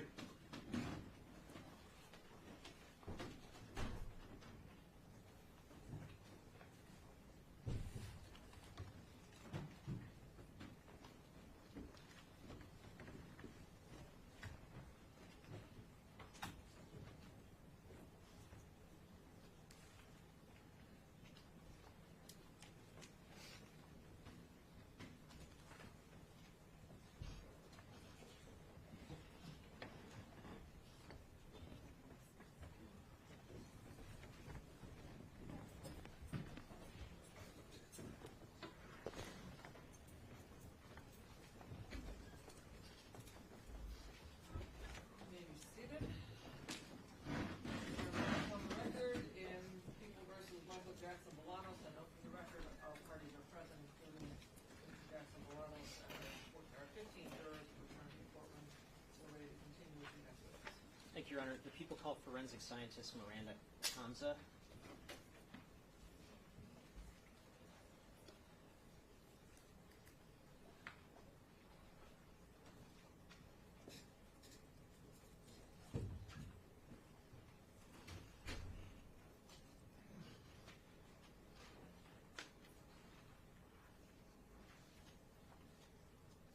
Do you sound this way all friends together too? I do. Slide that microphone out before you sit down.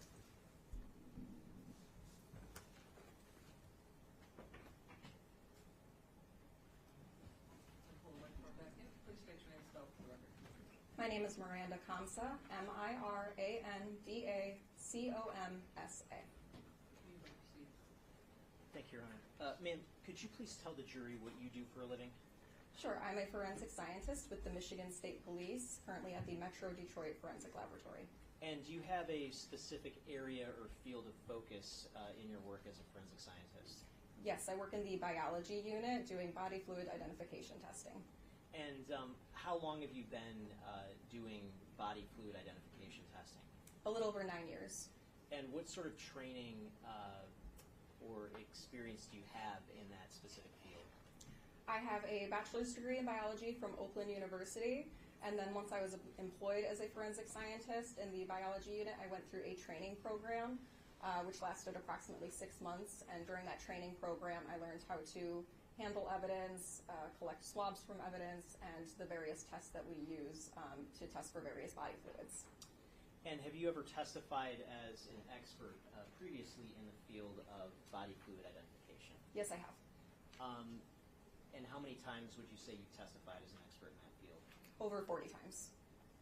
Your Honor, if there are no questions, I move to admit the witness as move to qualify the witness as an expert in the field of body fluid identification. No objection. Okay, this witness's testimony will be accepted as an expert in the field of body fluid identification. You may proceed with homework with regard to this case. Thank you, Your Honor. And, ma'am, in connection with the homicide of Samantha Woll, did you do some body fluid identification analysis? Yes, I worked under evidence that was submitted to our laboratory and ultimately authored 2 reports for the laboratory number associated with this case. Okay, and I want to talk about both reports.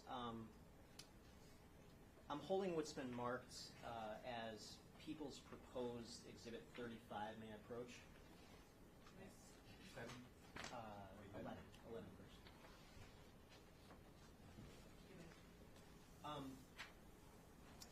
Does Proposed Exhibit 35 appear to be one of the reports that you authored in this case? Yes, this is my report under the laboratory number MD23-3317, record number 11. Okay, and what evidence did you analyze in connection with that report? I received 2 pieces of evidence which were collected from a vehicle. One of them was a blue gift bag and the other was a gray dog leash / harness. And I want to show you a couple of photos that have already been admitted as part of People's Exhibit 33.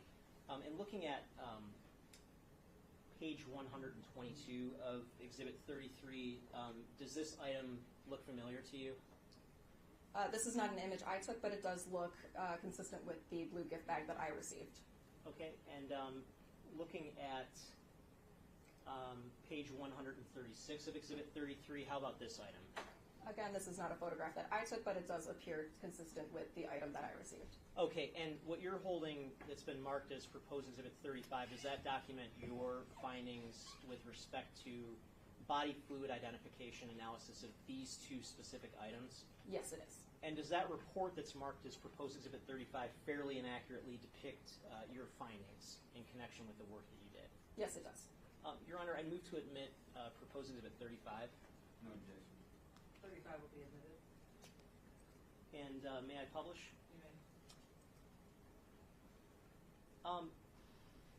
Now, what sort of methods did you use to analyze the two items that we just discussed? I did a few different blood tests on the items that I received. If I may explain how I received the items. Sure. Both items I received, I was notified that they had staining present that tested positive with a test called Hemostix during the vehicle processing that was done at our Grand Rapids Forensic Laboratory. So for both of the items that I received, I did some follow-up testing on the specific staining that was previously tested. I did a test called Hemotrace, and that test is specific for human blood. I also did some additional presumptive testing with both Hemostix as well as a chemical presumptive test called phenolphthalein, which works very similarly to Hemostix.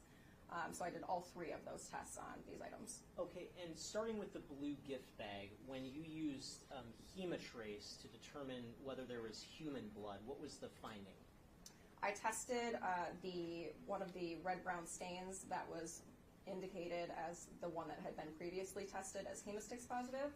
I took a sample from that staining and tested it with Hemotrace, and I got a negative result. So there was no indication of human blood in that particular staining. And using the Hemostix test, did you test the same area that was already tested, or did you test a different area of the blue gift bag? No, I did not test the same area that was already tested. I tested 3 different areas of staining that looked like they could be consistent with blood, and I got a negative result with the Hemostix, so there was no indication of blood on any of the additional staining that I tested. And you also mentioned phenolphthalein. Did you test the blue gift bag with phenolphthalein? No, I did not. Okay. And moving to the dog leash, did you test the dog leash with Hemotrace? Yes, so similarly, I located the area that was marked and indicated as having been Hemostix positive during the vehicle processing. I did the follow-up testing with Hemotrace on that particular area, and I got a negative result, so there was no indication of human blood in that staining. After that, I then searched the item for additional areas that looked consistent with possible blood. I tested 2 stains with the phenolphthalein test, which again is a chemical presumptive test, and got positive results for 2 additional areas. And then on a 3rd area, I got a negative result with the phenolphthalein. And does the does phenolphthalein, does that test distinguish between human and animal blood? No, it does not. So both Hemostix and phenolphthalein work very similarly. They're both chemical presumptive tests, and they work based on a color change reaction. So if I get a positive Hemostix or a positive phenolphthalein test, that's an indication that possible blood is present, but it is not specific for human blood. And other than, I guess, Hemotrace, is there any other method that you could have utilized to distinguish between possible non-human blood and human blood? The only test available for me in the laboratory to make that determination is the Hemotrace test. And the Hemotrace test results here were all what when it came to the possible presence of human blood? Negative on both items. And if I could clarify, that I also did do the Hemotrace tests on the 2 additional areas that I tested on the dog leash, and both of those were also Hemotrace negative. Okay. Did you also do some analysis of some other items that were received by the laboratory in this case? Yes, I did.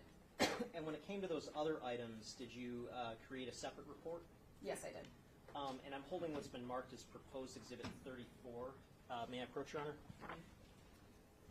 With respect to the other items that you analyzed, does the report that's been marked as proposed exhibit 34 document your findings with respect to your analysis? Yes, Exhibit 34 is a copy of my laboratory report, record number 7, which is 4 pages in length with my signature on the last page, and it outlines the testing that I did on these pieces of evidence. And does that report that's been marked as proposed Exhibit 34 fairly and accurately reflect the analysis that you did in connection with those items? Yes, it does. Your Honor, I move to admit proposed Exhibit 34. Exhibit 34 will also be admitted. And just briefly, I want to run through the evidence received section of your report. And can we just run through this list, starting with the first item that was received? What was the first item? The first item was container number 18, which contained a green vape pen. And what was the next item?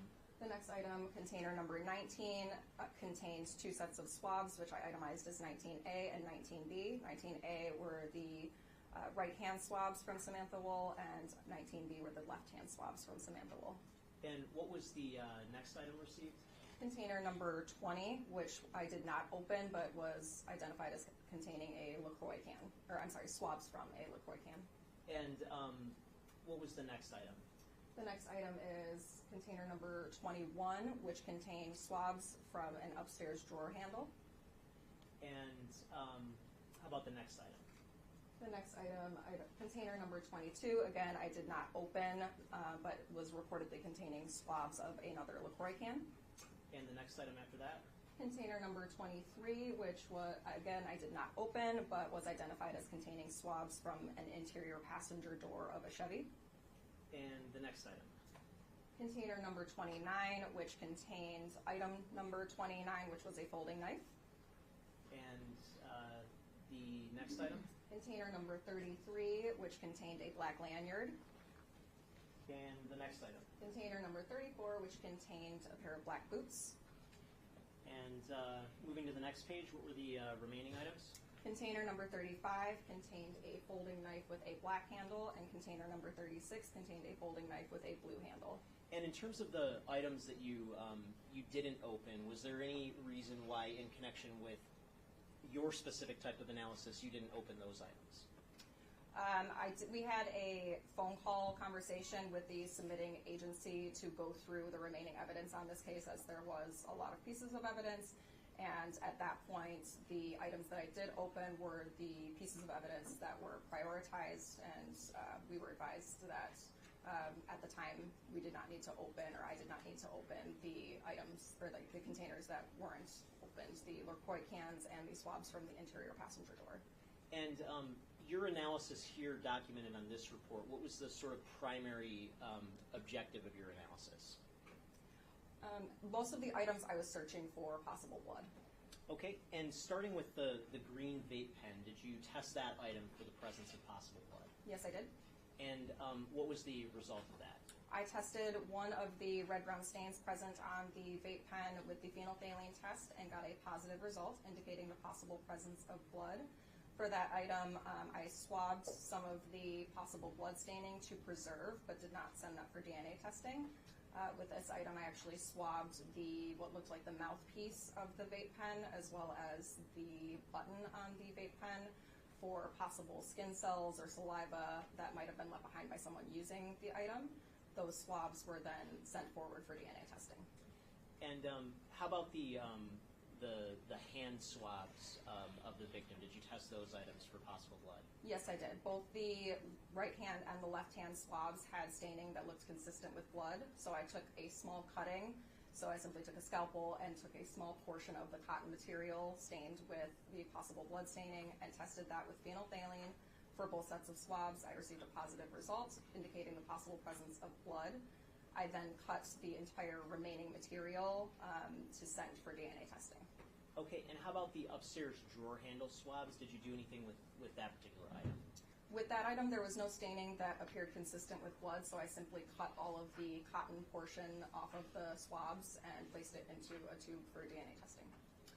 And the next item indicated on the bottom of page 2 was was described as a folding knife. Did you examine that for the possible presence of blood? I did. I examined the folding knife under a bright magnifying light and identified multiple areas to test with the phenolphthalein test, and all of the areas that I tested were negative, so that item did not indicate the possible presence of blood. And how about the black lanyard indicated as the next item? Yes, that item I also removed and examined under a bright magnifying light as well as under a stereo microscope, and identified areas of interest to test with the phenolphthalein test. All of the areas that I tested were negative, so there was no indication of blood on that item. And I just want to move down to the final two items. The item described as a folding knife with a black handle, did you examine that for the possible presence of blood? Yes, I did. And what was the results of your examination? All of the areas that I tested were negative, so there was no indication of blood on that item. Okay, and just for the record, that specific item, is that indicated with a, by the agency number of 113? If I may review my Yes, report. yeah.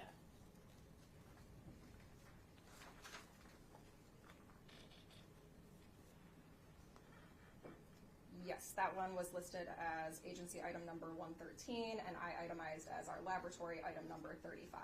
Okay, and how about the blue folding knife? What was the agency number associated with that? That was listed as agency item number 117. Okay, and I'm holding what's been marked as already admitted as Exhibit 29. May I approach, Your Honor? Do you see an agency number on that item? Yes, I do. And what is the agency number on that? It is on the Detroit Police Department tag at the top of the container, and it is listed as 117. Okay, and that number would be consistent with the blue folding knife that you analyzed? Yes, and it is also listed with our Michigan State Police Laboratory container number 36, and also has my initials and seal on the envelope. And did you, looking at the bottom of page 3 on your report, did you analyze the blue folding knife for the possible presence of blood? Yes, I did. And what were the results of that analysis? All of the areas that I found to test with the phenolphthalein test were negative, so there was not an indication of blood on that item. Thank you. Nothing further.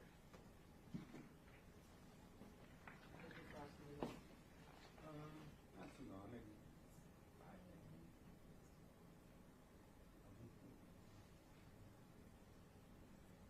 I guess you can connect with Thursday. Well, I mean, if it's not going to be long, I'd like to get it done and not bring it back.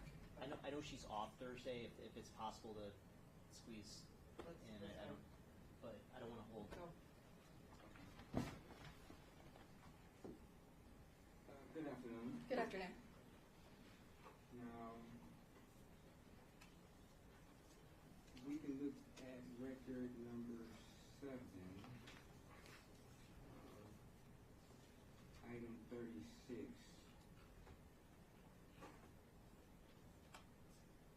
Where it says apparent hairs and or fibers collected but not examined. Additional apparent hairs observed but not collected or examined. So to be clear, there were some apparent hairs that were found in this particular knife? Yes, on the item when I removed it, I noticed that there were a couple of possible hairs or fibers, and some of them, which were a little looser on the item, I collected on a sticky note for preservation, and then there were also additional possible hairs or fibers that were very small throughout the surface around the interior of the folding component, so those hairs or fibers I did not collect or Okay, examine. and the hairs that you did collect, do you know whether or not those were sent out for analysis? I did not send them for any further analysis, and I did not analyze them at the time. Okay, but you do have the capability to analyze suspected hair to see whether or not if it's compatible with a known DNA profile, correct? Our typical process for screening hairs, so what I would do is to look at those possible hairs, fibers. I can determine, one, if it is a hair, if it is a human hair or non-human hair, and if it's a human hair, at that point I would look to see if there is a root present. If there was a root present, I could at that point send the root forward for DNA testing. Okay, and you're And your report doesn't reflect whether or not you were able to ascertain if in fact this was a hair or not, correct? Correct. I simply collected the possible hairs or fibers. I did not look at them further. Okay. And do you have total discretion on whether or not you collect suspected hair and then send it off for processing? Yes, that would be my decision when I'm processing an item, if I look at the hairs further or if I send any hairs forward for DNA testing. Okay. If you generate a report where it indicates it's apparent hair that was collected and you send that to the requesting agency, could they in return request that you send that apparent hair off for analysis? Yes, that is why I list on my report anytime that there were apparent hairs or fibers observed, whether they were collected or not, and even for when I'm testing for body fluids, I will note if there is additional staining that was not tested, so that it's very clear on the report that no examination was done on, in this instance, the hairs or fibers. Okay, so to be fair to say that the requesting agency never requested you to send these apparent hairs off for additional analysis, correct? No, I never got that request. Now, Record 7 and Record 11, they both pertain to a particular suspect, correct? Record 11, I know I had evidence that was collected from a specific person's vehicle. Record number 7, I know I received evidence that was collected from, I believe, the crime scene. Again, the hand swabs collected from Samantha Woll, and some other items as well. Okay. Would it be fair to say that both reports have a victim name on it, correct? Yes, correct. And the victim name is Samantha Woll, correct? Correct. And both reports have a suspect name on it, correct? Yes, they do. And that name is Jeff Herson, correct? Yes, that name is listed on both reports. Okay. Now, did you do any type of analysis on any clothes that were potentially collected from a Jeff Herson? No, I did not.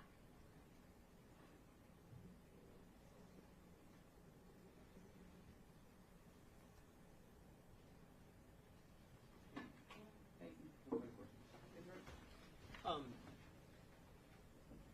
From your standpoint, what was the thinking behind not sending the potential hairs or fibers along for further analysis? When I received the evidence, the specific request for most of the items that I received under record number 7 was to do a blood search. So because I didn't find any areas of possible blood on any of the items, I did not see the need to go further and to do analysis of the possible hairs or fibers on the items. If hypothetically a knife had blood washed off of it, would you still expect to see the types of fibers left behind that you observed on these items? If a knife were recently washed, I wouldn't necessarily expect to see many hairs or fibers still remaining on the item as well. If the washing were thorough enough to wash away any blood, it would likely also wash away any hairs or fibers. Okay, thank you. Nothing further. And you stated that you wouldn't suspect to see many different hair fibers if the knife was washed. So it's possible that the knife could be washed and there still be some hair samples remaining, correct? It's hard to say. Again, it would depend on how thorough the washing is. With a folding knife, there are a lot of creases and crevices, so if a hair were to be wedged in some of those areas, it's possible that some of those would remain. If the blade area alone were wiped off, but the handle area weren't submerged, then it could also be possible to see some hairs and fibers still within that handle component. Okay. Were you aware that this particular crime involved the victim being stabbed in the head? I was not aware of particularly where the victim was stabbed. If you had that additional information that a potential knife could have been used in the head of the victim, would you have then sent those apparent hair samples off for analysis? No, it wouldn't have necessarily changed the way that I went about my analysis. Again, my primary goal was to search for areas of possible blood, and considering that I did not find any, I did not see the need to analyze any possible hairs or fibers that were found on the items. Okay, and that request was generated by the requesting agency on how you, I guess, constructed your scope of your analysis, correct? As far as looking for the blood, correct? Yes, to the best of my memory, when the items were submitted to the laboratory, they were listed as the requesting to search for possible blood. Okay, and had the request been to search for potential hair, then you may have expanded the scope of your analysis. If there were a specific request to process the hairs on the knives, then yes, at that point I would have considered doing analysis on the hairs. Okay, thank you. No further questions. Any further? No, Your Honor. Thank you. Questions from the jury? Thank you, ma'am. You may step down. Sorry for keeping you a few minutes late today, but we want to make sure we got our testimony done. We will see you. Remember, we're not here tomorrow. Tomorrow is the 15th and the court is closed. So if you normally work tomorrow, you should go to work because your letter from here will not say you were here today or tomorrow. We will resume on Thursday morning, the 20th at 9 a.m. Okay? Thank you. Enjoy your day tomorrow. All rise for the jury.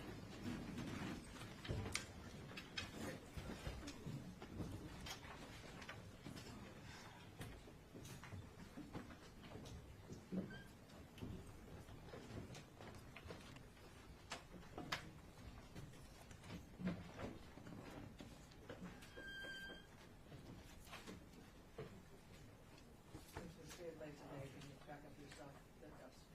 I could be running down.